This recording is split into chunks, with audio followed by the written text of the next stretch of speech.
Pierre, I want to thank you for taking the time to be here. My pleasure. We have been through a lot here at this club. You and I. Well, the reconstruction being one thing. That was one thing, but then you'd been on the board prior to that, weren't you? Yes. You've been in Japan since the mid-80s. Since the mid-80s. Yeah. And you were also born in Denmark. Born in the south of Denmark in a small town with about 6,000 people. So were your towns close by each other? The distance from Anne's home till the town called Maribo, where I grew up, is about 20 kilometers. 20 kilometers. Yeah. And when she went to high school, that's when you met her? Yeah, when we went to the same grade, the same class at high school, but right? we didn't really know each other that well. Right. What would you think of her, besides being beautiful? You see a pretty girl over there, you look at it. Unremarkable, I thought. Beautiful eyes. That's right. So you're looking at her, you're going, But she was looking somewhere else. She had a boyfriend. Okay, right. Did you beat, is that the guy you said used to beat up in the corner? No, I'm just kidding. Listen, so do you have brothers and sisters? I have one younger brother, 3 years younger. 3 years younger? Are you guys close? Quite close. Oh, is that right? Yeah. So what kind of work did your mother and father do? So my mother was a children's nurse, and my father was a sales representative for an oil company. Is that right? So did he have any aspirations as to what he wanted you to become? No, I didn't get much guidance, to be quite honest. They let me do what I wanted. Oh, did they? Yeah.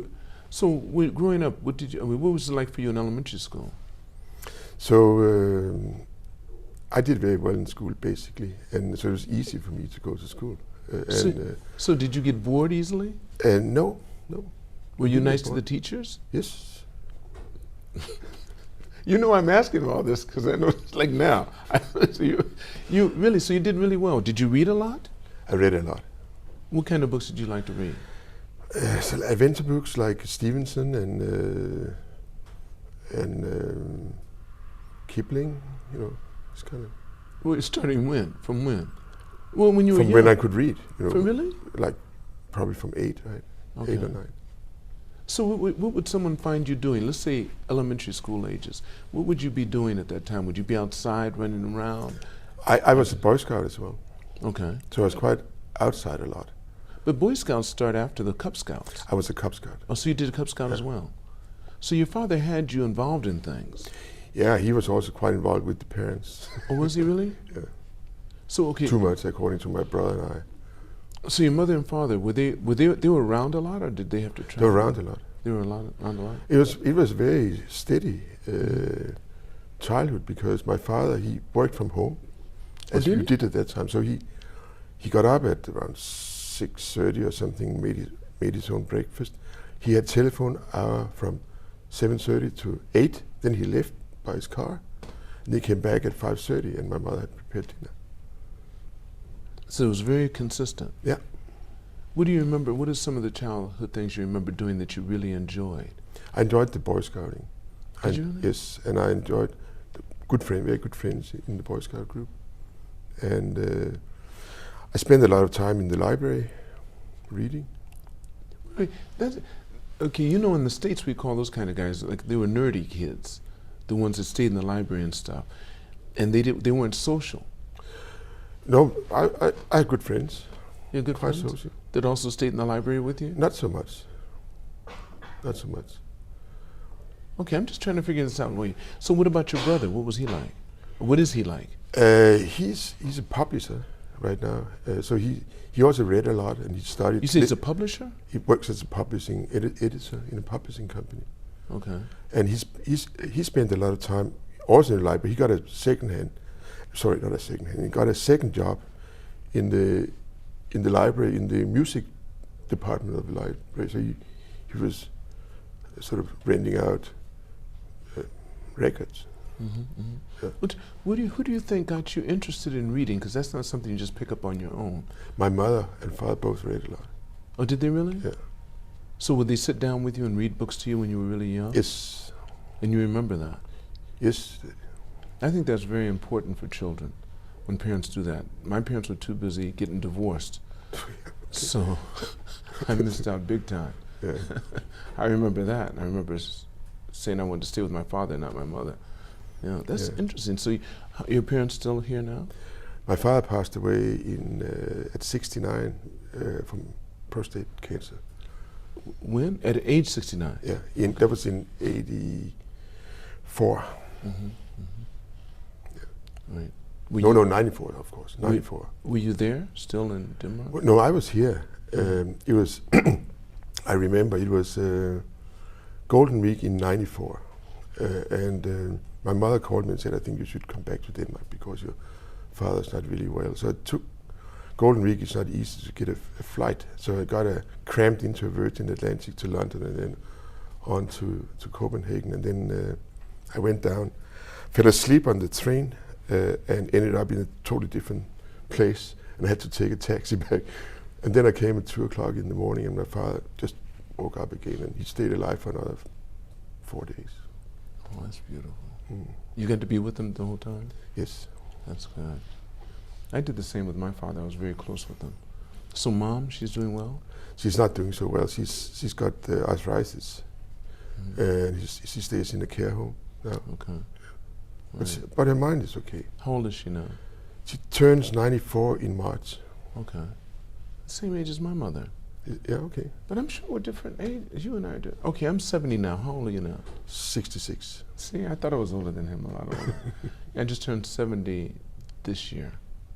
Yeah, I turned 60. Yeah, that's why I'm wearing this purple tie. That's what you do when you're 70 here. You wear purple. Really? Yeah, and you know when you're 60, it's red. Yeah, I know. Right. So I got that camera right, that phone right there when I was 60. Okay. This is red. See. 60. So you had that. Did you have any hobbies and stuff? I mean, you said you did the Boy Scouts. I understand that. Did you get all the badges? Some of them, most of them, I think. Most of them, did you? Yeah. So what did you like so much about the Boy Scouts outside of the outdoor activity? The camaraderie. Camaraderie? You like that? Yeah. I mean, it was totally different. We were not really, we didn't always follow the rules, let's put it that way. What did you do that was outside the rules? Well, I mean, my brother made beer in the... Wait. What age are we talking about now? I think 16. Okay, 16. He made beer. So that's not a Boy Scout skill, no. No, it's not a Boy Scout skill, skill, but they did it in the loft of the cottage. Okay. They were afraid the parents could hear it, but they never found out. You guys had beer there. When did you learn how to sail? It's quite late, actually. I didn't sail in Denmark. I got a job in a South African controlled company here in Tokyo, and the owner was British. The owner was British, and he was a part member of a yacht. And he said, "Well, Per, why don't you come along and sail?" He said, "Well, I don't really know anything about it." So he said, "Well, you know, my partners can teach you." So the 2 Japanese guys. So I was about 35 or 6 at the time. That's late? Mm. Then what about me? I just got my license. What are you talking about? That's late. Is that really late? I got my license in 2000. Okay. Yeah. And then Anna came, and then all the partners had left except one. And we sailed with him and by ourselves around Tokyo Bay and Sagami Bay and so on. Then one day we sailed with the other partners and his friends, and it became too much for Anna with claustrophobia. And wait. She said, what was? Say it again. What happened? 30 foot. No, there were too many people on the boat. They promised to bring. And they promised to bring a tent and sleep on the quayside, but they didn't do it. So they slept all on the boat. She said, "This is the last time I do this. I want my own boat." Because you enjoyed the openness and everything. Yeah. I basically gave the old boat to Kamono, my partner, and that was later sold and sailed to Korea. Mm. And then we bought a 42-foot boat. You sailed to Korea? No. He sold the boat, and the new owner sailed it to Korea. Okay. Yeah. Have you ever sailed to Korea from here? No. You haven't? Where's the furthest you've gone from here? From here, the first is south of Nagoya. South of Nagoya. The key From peninsula. Tokyo. Yeah. How long did that take? It's one overnight. Yeah. Yeah. So you were in the water overnight?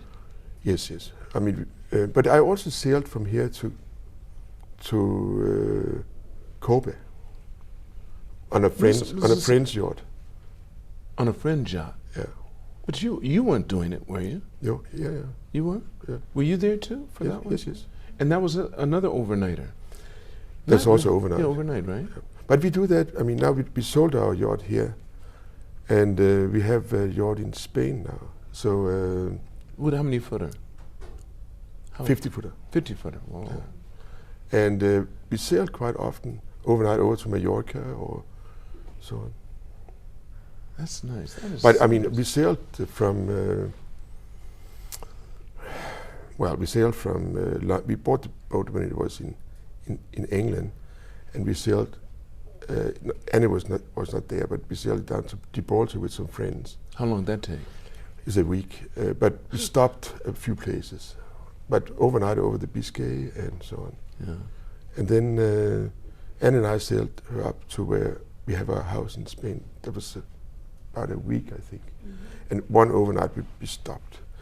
And then later we sailed a friend's boat from Gibraltar down to Madeira, and then from Madeira down to the Canary Islands. And then a couple of years later we sailed that boat to Antigua, to across the Atlantic. Right. Now I've just started not sailing, but I have my boat license, so I've done just Tokyo back. Yeah. A motorboat. What are some of your biggest concerns, or what are some of the biggest challenges you've had from the time you started sailing till now? Tell me some of the challenges. I think the challenge is the wind is something you can control to some extent by diminishing the sail area, by reefing the sails, and but you can't control the waves. So the waves they roll you about a lot if they're too big. So we try to stay away from going directly into the waves, but you can't always know this. Right. So have you had any times when you just couldn't? I mean, the wave was pretty big, and yeah, we had that a few times. Have you been on the boat when that happened too? Mm. So what goes through your head at that time? It's just when you bang into the waves, you're hoping that the mast is not going to fall off or something like that. Right. You know, if the waves are behind you and the wind is strong, then you're afraid that you'll broach. But that has never happened. Not to you. Not to us. And it won't either. I hope not. I now say it will never happen Touch to you. wood. Right, touch wood. Never happen, right. That is interesting. So at nighttime, when you're sailing at night, you really have to know what you're doing. You don't do it by stars. You have your compass and everything else. It's much easier these days because you just have a Navi system. Yeah, a GPS control. GPS, it tells you exactly where you are. Yeah. But that's the part that's the reason why I think you have, the first license you get is one. I'm sorry, you're in the light now. Maybe I should. How can, if I move you have to move the cameras. Yeah, no, but maybe you just have to move your head, because you can have a white line like that. You can't close it, I've tried. You can't. We just have to wait till the sun gets past him. And then we'll do it. We have time. While we just wait. Yeah, you can go like that, yeah. But the thing I think about is, when you do the test, you have to navigate the way, with the compasses and everything. Yeah, I when mean, you're doing the test, but it's not practical anymore. Today that's just a backup. That's all it is. Yeah. And on the old boats, we had all these stacks of paper charts, detailed ones, but we don't have that now. We have some very big scale charts of the area, so we can more or less see where we are. Our backup now is an iPad. Right, exactly. It's an iPad with the batteries in it, make sure it's charged. Yeah. So last time, just before we came into port, the SAT system actually failed. No more satellite, and I think I know why, because it was poor repair. So because we had all these, talking about the waves, we had all these waves. So the salt water had come into the into the cable opening. That's all it has to do. Yeah. But it's not supposed to do that. It's supposed to be sealed properly. But it wasn't. But I think the guy hadn't sealed it properly, so it disappeared. So it's like, oh no, but we knew where we were because we could see it, You could see it. You were within distance Yeah, to see it. yeah. Okay. But that And, can be deceptive too, unless you and you see have it. the you have a backup on your phone Right. and on your iPad. Yes. So Because I have all my Navi stuff on my Yeah. phone. yeah, All the apps. You just go into and boom, it tells you. I mean sometimes the apps on the iPhone are actually sometimes better than on the chart plotter. More Really? detailed.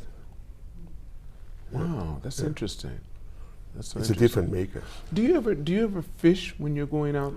No, You never fish. no. We have. I did it once. well, You did it once. Yeah, and when you catch something, you have to prepare it right away. Of course. Yeah, otherwise it starts smelling. Okay. So this particular mahi that Annie caught, she just threw it in the sink down below, and it started. Oh, And also when you sort of cut it. finish it with a hammer, it sort of blood splatters all over the cockpit, and I got a little bit upset about that. So no fish, No no more fish on your fishing. boat. No No. fish on your boat, unless you bring it on.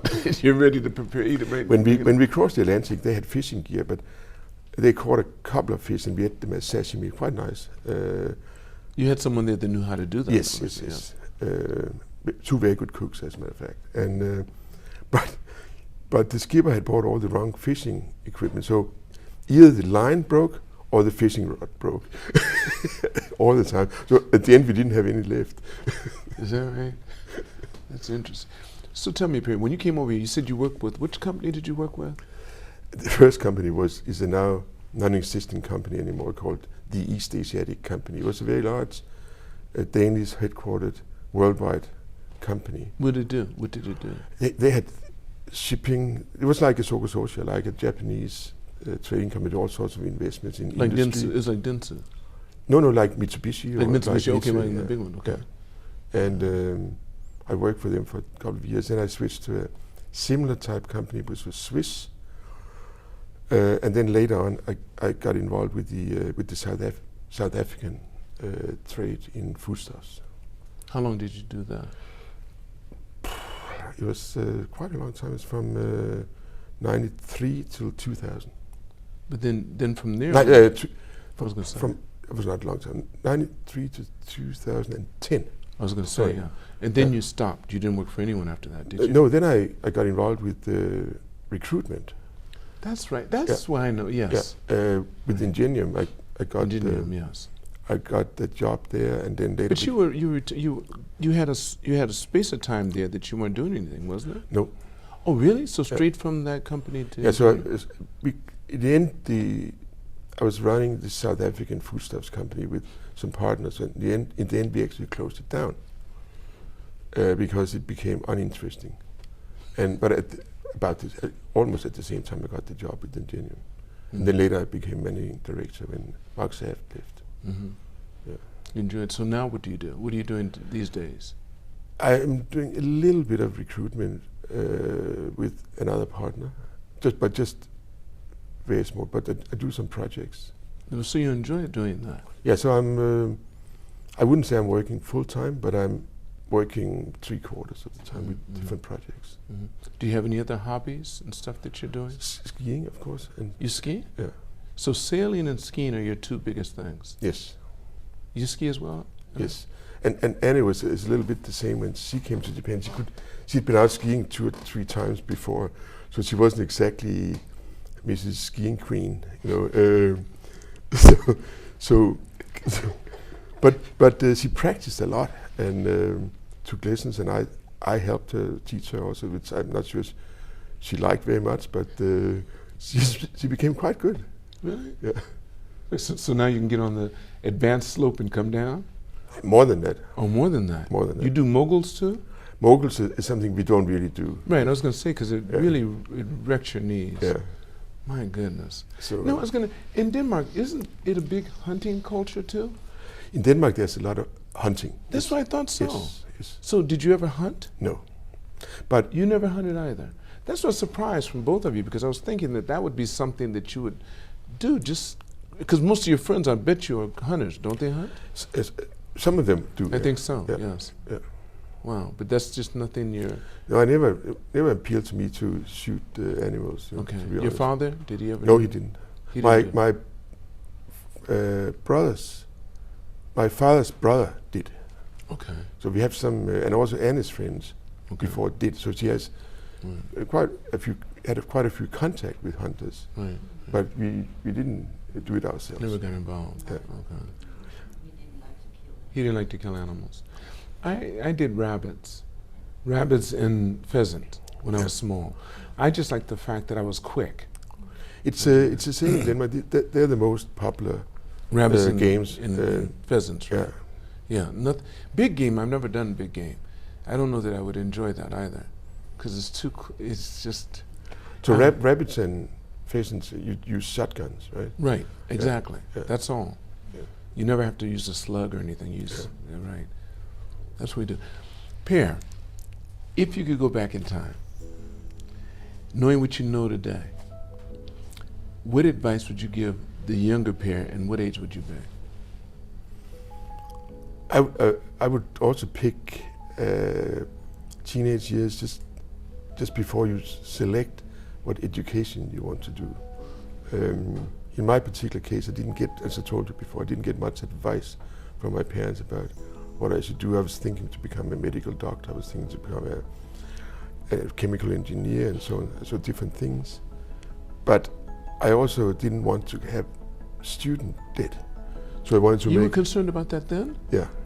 So I got a job with this East Asiatic company as an apprentice. Okay. And they paid your education basically. They paid for you got paid to do what you're doing, yeah.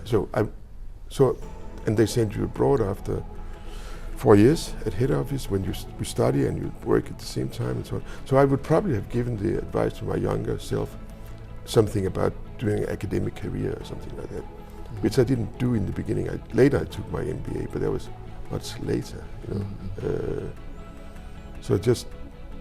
But at least the company paid for it. They paid for my bachelor. I did part-time studies when I was in Canada. So I didn't end up with any debt. Wait, how old were you when you left? 22, right? You had stayed in Denmark, right? 18 to, or 19, sorry, to just before 23. So 3.5 years in the head office. No, I mean, when was the first time you left your country? Oh, How old were you when you first left? sorry, I misunderstood the question. I'm sorry. The first time I left Denmark was to go to Germany. To go to Sweden How when I old? was 7. 7. Yeah, Okay, so you. because my mother drove to the island of Bornholm using ferry boats, and you had to pass through Sweden to get to that other island. Right. And at those days, they had left-hand driving in Sweden. Oh, did they? It changed in '64. 64. Yeah, they did trucks on the Tuesday and normal cars on the Wednesday. On the ferries, you mean the ferries? It's a right? joke. Change the lane. Oh, I see. Oh, No, you had to change when you had to change when you. you actually did? Yeah. When you got off the ferry, you had to change the lanes. Okay. Yeah. Because you're on one side. Yeah. Wow. Yeah. But they changed in '64. Yes. But you don't remember that. You couldn't remember. No, You're too young. Yeah, you're too young. I just heard a podcast about it Right. the other day. You heard about it the other day, and you said, "Oh, I didn't know that." Okay. Per, I want to thank you so much for taking the time to come here. Really My appreciate pleasure. it. Very nice Thank you so meeting you. much. Same here. I want to thank all of you for watching this podcast. Make sure you press like and subscribe. And never forget, it's all unknown, so continue to reach for the stars because you're too blessed to be stressed.